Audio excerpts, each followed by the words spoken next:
Hello বন্ধুরা, আমার নতুন একটি রান্নার ভিডিও আপনাদের সকলকে স্বাগত জানাই। ভিডিও শেষে থাকছে আমাদের নিত্যদিনের রান্নার জন্য ছোট্ট একটি টিপস।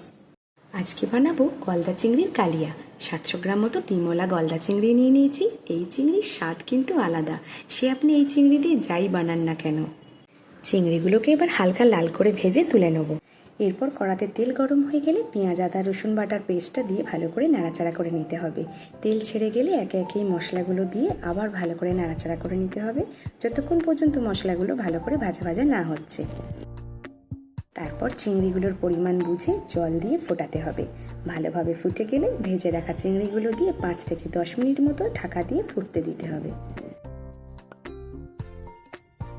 এরপর আগে থেকে ফেটিয়ে রাখা টক দইটা দিয়ে দেবো। দেখুন কি সুন্দর ক্রিমের মতো লাগছে, তাই না?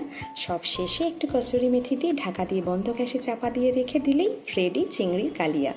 এবার আপনাদের রান্নার ছোট্ট টিপসটা জানাই। বেসন অনেক দিন থাকলে গুমো গন্ধ লাগে, তাতে একটা তেজপাতা ভেতরে দিয়ে রাখুন, সমস্যার সমাধান হয়ে যাবে। ভিডিওটি কেমন লাগলো অবশ্যই জানাবেন। পাশে থাকার জন্য আপনাদেরকে জানাই অসংখ্য অসংখ্য ধন্যবাদ।